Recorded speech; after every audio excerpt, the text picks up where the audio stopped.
And hello good people of the internet, it is I, Tommy Kelly. This is Adventures in Woo Woo. Yet again we're in a forest. This one I'm not quite sure what the name is. It's kind of more north of where I normally be in the forest, on a road between, I suppose, somewhere near Newry and somewhere near Omeet, up near Flagstaff, for people who are from the area who will understand.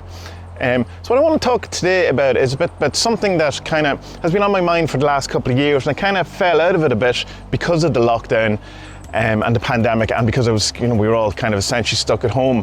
And it's this idea of reconnecting with the actual world, physically, the actual, as a place. So getting to forests and enjoying the kind of the things that life has to offer, rather than the kind of normal standard type of thing that you see in an awful lot of religious, new age and magical circles, is that this place is an illusion, it's a dream, it's a prison, some might go if you're Gnostic, but it's a place where that isn't real, that you have to somehow waken up to or escape in order to get to your real place, the real earth, or your real life. Even into kind of a modern kind of interpretation of it is the simulation theory, where this is kind of as if we're in a computer game and somehow we'll unplug like Neo in the Matrix and come to our real life. The problem with that, of course, is that in the simulation theory you are also a simulation, so that it's, there's no you to wake up to. You are the simulation, you are part of the simulation. And that's kind of echoed in kind of Zen stuff as well, where it's saying that while the world is an illusion, you are part of that, so you also, the self is also an illusion, and the whole thing is an illusion. And in non-dual stuff, it's that, again, kind of a dream-like quality or illusion-like quality, that once you have an awakening experience around it and you realise that it's just total awareness is all that actually exists. And I suppose you have an idealism, the kind of idea that everything is happening in consciousness, and that again it's kind of a dream, that there's no out there, that it's all in consciousness. And of course that's a reasonable kind of stance to take, because we literally have no experience of anything else other than consciousness in our entire lives. That tree that's right there is actually in my brain, it's not right there, or at least that's how me as a being is creating it. Maybe there is an out there that is pure information and this is translating it, but we can never know because we can never interact with that. We can only interact with, in a sense, what our brain is telling us about something that may or not be out there. Maybe a dream, all of these things. The problem with all of that, and what's coming to my kind of thing, is that we end up negating, number one, the wonderfulness of this planet. We kind of see it shunning. Two, we don't really, in a sense, I think, because of this, particularly, I suppose, Catholic or Christian view that, that if this is the bad place and the good place is, after we die and after the apocalypse and after Jesus judges us all, that we don't really have to be custodians of this place. We don't have to look after it, because fuck it. This place is it's temporary. This is a place that needs to be, you can let go of it. This is our prison, or this is the place before we get to the real place. And so there's kind of, that can feed in, I feel anyway, into the whole thing of, let's not look after the ecology, because it's all fucked anyway, and it doesn't matter, it's all an illusion, dream anyway. And that's in all of these type of things, all of these kind of dream, matrix, simulation, falling, heaven is our real, our new earth, all of these type of things. And I think what happens, apart from the kind of the crappiness of that, I think there's kind of two things that kind of happen out of that. The first one is that we tend to then, as a kind of a spiritually minded people, to see everything in spiritual ways, in the kind of like that Wayne Dyer book, which is there's a spiritual solution to every problem. And that kind of, I feel, can lead you down a kind of a bad path, or certainly did me, and I'll give you what I mean by that. I have done loads of therapy, I've done loads of meditation, I've done loads of like shadow work, binding work, and tried to unpack all of these things, but I was kind of left still with a sense of a deep sadness that would engulf me at times, and I didn't know what it was. There seemed to be no, cool leaf falling. There seemed to be no origin for it, it just seemed to be from somewhere else, but something I had to endure. And I sat with it in a meditation for months and was just kind of looking at it, just tending to it, see where it would lead me, what it would do, and it didn't, it just sat there. So it was me essentially sitting in sadness for 6 months or more. And this had been more or less my entire life. And while ostensibly going to therapy, I uncovered different things about it, what it could be. There was certainly a sense of mourning to it, and there was a realisation at one point that a cat who had died, Puka, if you've been following the vlog for a long while, or the podcast, you will have heard me talk about it, and not not being able to mourn her properly, and then realising that when I did mourn her that there was an awful lot of this built up sadness in me, but it didn't get rid of the whole sadness or whatever. So I kind of, right, while you can go, right, maybe it's a shadow from the future, or maybe it's, you know, someone else's sadness, maybe it's Persephone's sadness, or, you know, all of these things that you can kind of discuss around it. What I noticed though was that when I take a thing called 5-HTP, and when I cut out all diet food and cut out all the low calorie stuff and all the processed stuff and eat really well, that while it doesn't disappear, it's hugely lessened, the frequency goes away, or it's not as frequent, and it's manageable. And that kind of goes, well, if this is a spiritual problem, why is a physicalness thing really helping it out in that other element, you know, like the spiritual, the meditation wasn't, mindfulness wasn't. I was being mindful of it, I was looking at it, I knew it was there. I was trying not to change it, I was just looking at it. I wasn't helping, but yet taking a seed, you know, making sure I have my vitamins, making sure I'm hydrated, does. And I was kind of perplexed a bit about that, because like that is the kind of thought then is should I maybe not take 5-HTP? Maybe I should eat normally, or, you know, the way I used to eat, where, you know, because I've been on a diet my entire life.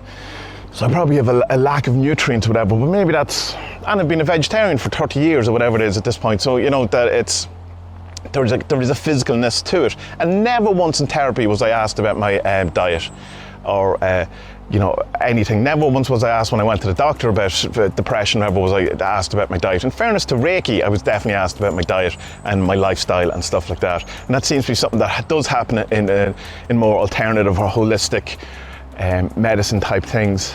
But then it kind of, the guilt was building up in me that was kind of going, well, maybe I should suffer in order to find out what this is. If it's a spiritual problem, then I should have a spiritual answer, and I should not be kind of camouflaging it or trying to negate it or push it away or solve it by a physical issue, because after all, this is an illusion. You know, the physicalness is an illusion. This is a dream, and so it can't be solved by another part of the dream. It can only be solved by a kind of a higher order spiritual outlook onto something. And then I kind of went, yeah, I don't know, while still part of me still kind of believes that, I think that's a bad outlook. And I think that's kind of part of the notion of, if you start seeing the world as purely an illusion and a dream, that you can forget about the actual physicalness of it as well.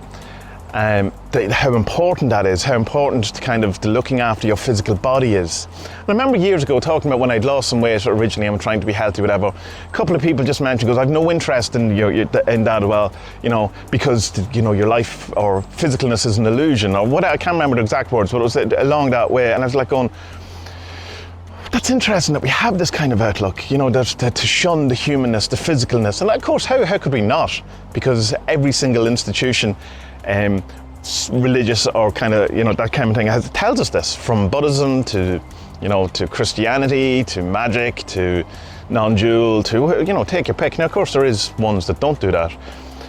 So we also have the neglect of the world that I've talked about, because it's not real, and the neglect of ourselves, and then therefore looking for you know, a spiritual solution to climate change, a spiritual solution to depression, wherein sometimes, and I want to be very clear here, I am not saying, because I hate it when to depress people, that what you really should do is just, you know, all that's wrong with you is your diet, or that horrible thing where people go, have you tried, you know, going for a run or going for a walk, and kind of just dismissing people's kind of experience. I think with me, it involved having to take therapy, it involved having to take supplements, it involved having to do lots of mindfulness, it involved having lots of introspection, and it was all of those things. But it was imbalanced because I hadn't taken the physicalness into it. Now, I'm not solved, I'm not, you know, suddenly, you know, perfect and I know all things because of all this, but it's definitely more manageable. And by that I mean, by taking the 5-HTP in particular, I think is the main thing for this, and by looking at making sure I'm nourished, hydrated, and all my vitamins, that then the things like mindfulness are possible to do, then the things like gratitude are possible to do. Before that, I'm just engulfed in sadness and feel like I'm drowning. And so the gratitude thing is just, it's an impossibility. It's not something that you're on a level to be able to do. When you're so down and you're so in that place, that mindfulness is useless too, because you go, right, I'm mindful of this horrible place, and it's, you know, it's not that it changes anything. But what I found, having done the therapy, having done the mindfulness, having done the binding, the shadow work, the introspection, and looking after the physical thing, I can get to a point where all of that starts to work, where it's doable.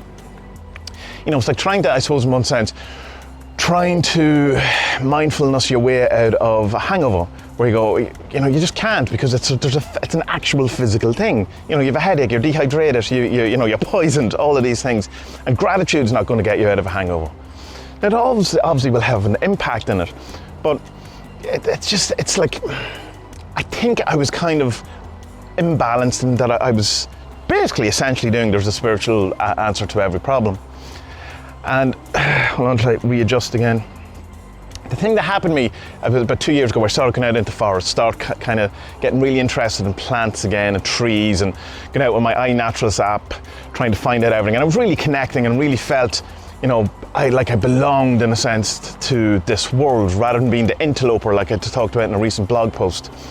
And really kind of absorbing myself in, I suppose, earth-based magic. It's a bit like, I suppose, more witchcraft stuff than the kind of, you know, sitting down, asking you, who am I, you know, the non-dual stuff, the meditation, the kind of, I suppose in a sense, non-sexy, boring stuff that is essential too, but it's easy to then dislocate yourself from this world, I feel. Well, at least it was for me. Now that I'm, you know, back and come to forest again, because the lockdown is pretty much over here at the moment, you know, to be confirmed, or to, you know, stay tuned, folks. But that's a huge part of me that was missing. And I think that was the reason why I was into aromatherapy, and why I wanted to do all these things, was that I wanted to feel a connection with the world that spirituality really wasn't giving me, because what that spirituality was telling me was that this is the thing to get away from. So don't try to connect with this wonderful tree here, because it's not real. And I think that could be an awful lot of, one of the reasons, or one of the factors in feeling like an interloper, is because I've been told since very early on that this isn't real, and that, you know, that you're some sort of spiritual person having a, depending on who you ask, a jail existence, a prison existence, a punishment. Some people go as far as say that hell is here, but of course heaven is here too. And so ultimately, without kind of going round in circles with this, I just think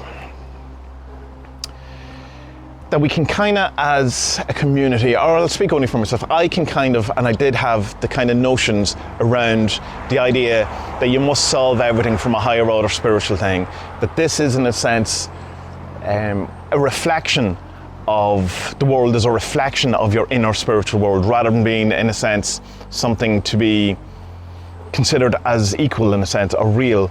And to kind of balance everything in a kind of elemental way of, you know, earth, air, fire, water, and the elusive spirit, the combination, heart, captain, planet, all of these things, to make sure all of them is in balance, and see the earth kind of element more than just, have I enough money, have I enough food, but like, am I eating well? Am I, you know, how's my stress? How's my, you know, am I drinking enough water, you know? I would say drinking enough water would come under the earth element rather than the water element. You know, I didn't look at the other elements, and, you know, who am I surrounding myself with arseholes would be like the kind of emotional thing. Have I enough passion? Am I reading enough? Whatever it is, the spirit, am I nourishing my soul? Really connect with this world, and a kind of an approach that, rather than being somewhere that is a prison, rather than being somewhere that is a kind of temporary place before you get to the real place, rather than trying to want the new earth to ascend upon you, or rather than seeing it as just a dream that you're meant to wake up from, and, you know, or see the true reality of it, to embrace it as a wonderful place, that you're meant to be here, that it's a good thing you're here, that this is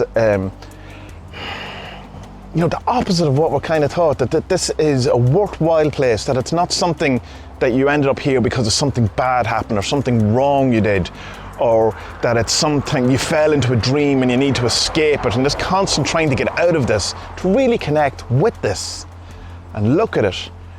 And it's that when I had that kind of wonderful, well, one of the wonderful awakening experiences, realizing that there's something in me is also in that tree, that's very much in that me, is not that it kind of, rather than affirmed a kind of an illusionary nature to the world, it was that there's an intelligence, there's a beingness, there's an aliveness, there's almost an animistic type view, although I don't fully go with the animism because I don't know enough about it in a sense. I have a very kind of, I've read a lot about it, but there's just something that just doesn't fit with me either, and I don't know why. Perhaps it's just hesitancy, rather than perhaps it's just the kind of people I've been reading it from, that how they present it. So my kind of, if you want, awakening experience has led me to believe that this is less illusionary than I've been told, and that it's more important than we've been told, and that to become a proper custodian of this place rather than trying to get out of it all the time. We've a very strange kind of notion of trying to get out of it, but also trying to, not wanting to die too. So it's all kind of mixed up. So that's kind of my thoughts. That's where I am. It's all around seeing this place as wonderful rather than a place to try to escape. Connecting with it, be more holistic in my spiritual outlook, to not negate or not forget about the physicalness, to the different things, and to just have a more holistic spiritual outlook, magical outlook. So, good people of the internet, from the forest, may your best days be ahead. May you connect with all the things around you, and may the world teach you things, hold you, and make you feel like you're home, and that you're meant to be here, and it's a good thing to be here, and it's not somewhere that you need to be rushing off away from. So, until next time, may your best days be ahead, and be well.